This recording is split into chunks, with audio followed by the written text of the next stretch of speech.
They are the remotest of nations, the most just of men, the favorite of the gods. The lofty inhabitants of Olympus journey to them to take part in their feasts. Their sacrifices are the most agreeable of all that mortals can offer them. This is how Homer described the Nubians around 3,000 years ago, an African people who lived along the banks of the river Nile.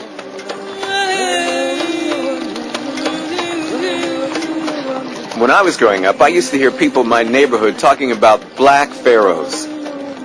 We called them Nubians. I never dreamed that there was an actual place called Nubia. It seemed more like a fairy tale to me.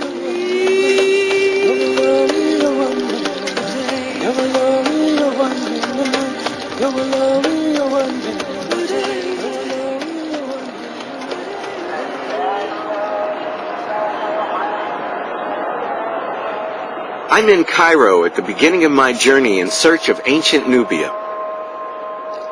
From here, I'm heading south along the Nile to Aswan, Egypt's southernmost city where Nubia begins. Then I'll cross over into the Sudan and travel to the heart of the ancient black kingdoms of the Nile.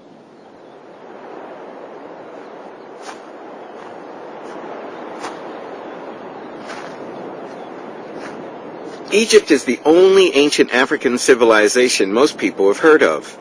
Nobody knows anything at all about Nubia. I've wanted to see the pyramids since I was a child, and it's taken me 40 years to get here. I can see why people are obsessed with this place. This extraordinary royal tomb was built for an Egyptian pharaoh 4,500 years ago.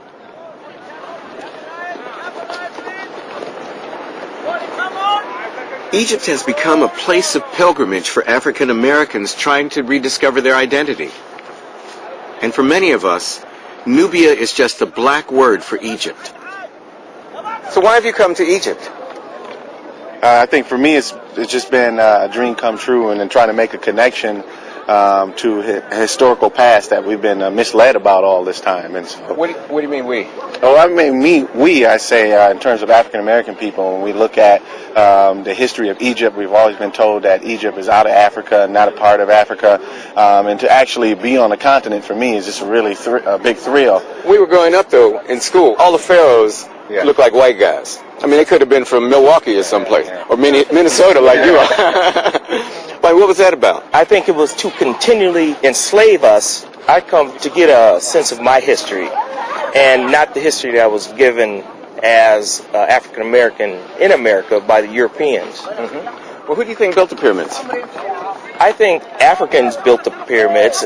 I grew up believing that they were European, or they looked like Europeans. They were white. You know, the Cecil B. DeMille story.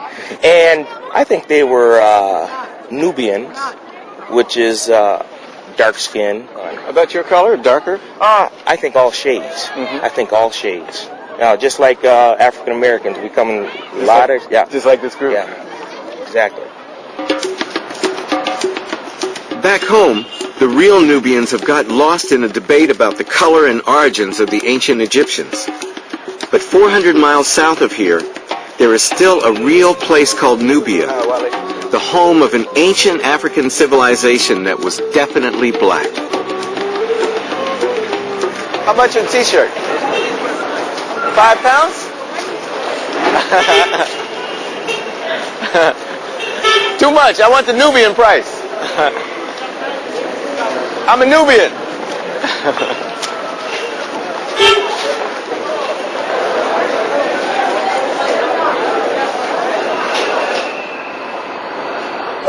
I'm taking the night train from Cairo to Aswan.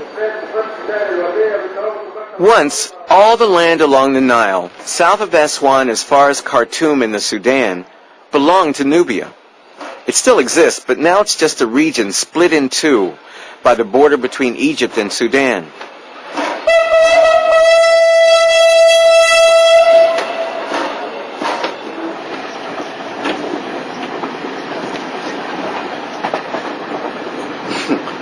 I was hoping there was another room in there.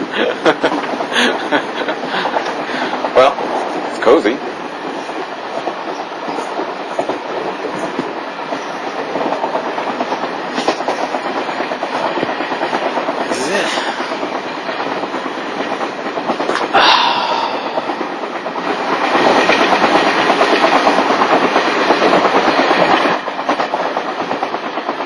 African Americans are obsessed with Nubia. There must be 1,000 shops in America with the name Nubia in the title. My favorite, my daughter's favorite, is a shop called Nubian Notions. But believe me, there are a whole lot more. When I was applying to Yale, the first sentence of my application said, my grandfather is colored, my father is a Negro, and I am black. Now my daughters are African Americans. Their kids, I bet, will be Neo-Nubians. You know, if we can't tell exactly what the color of the Egyptian pharaohs were, the one thing we do know is that the Nubian pharaohs were black people. And now, having heard about Nubians almost all my life, I'm on a train heading south to the land of Nubia.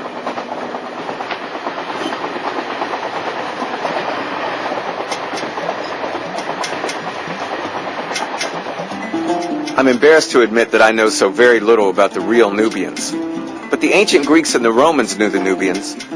Magical tales about this distant African people traveled back along the trade routes to Europe.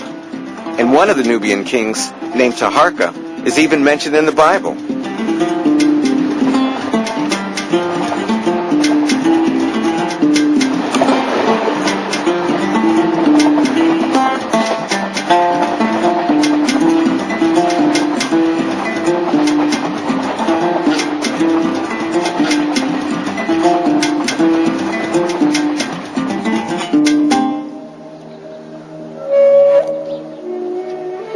My search starts here at the temple of Abu Simbel. It turns out that this great Egyptian monument is in fact in Nubia, built at a time when the ancient Egyptians ruled it. Most Egyptologists aren't that interested in Nubia, but I found one who's passionate about it. Bassam el-Shama thinks that Nubian history has been ignored for far too long.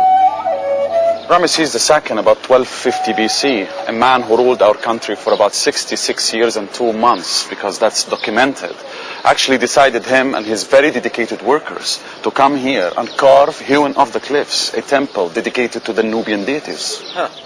Normally, in temples of Ramesses and other pharaohs, you would find a very typical classic scene of the pharaoh smiting his captives of war using a mace head, and that's showing his domain and his vigorosity. But in this temple, as I'm going to show you now, we found the facial features of the statues, which was hewn off the cliffs, especially the family that he is introducing to the Nubian brothers and sisters. He's showing his mother, he's showing his daughters, and one of the best examples of this is Our Lady here. First of all, we notice how the facial features are typically Nubian. And then you've got the hairstyle, the Nubian style, the Afro style. And that, of course, the style that all the queens of Egypt wanted to be in the afterlife. And we know that the Nubians were always referred to in ancient Egypt as a sign of beauty.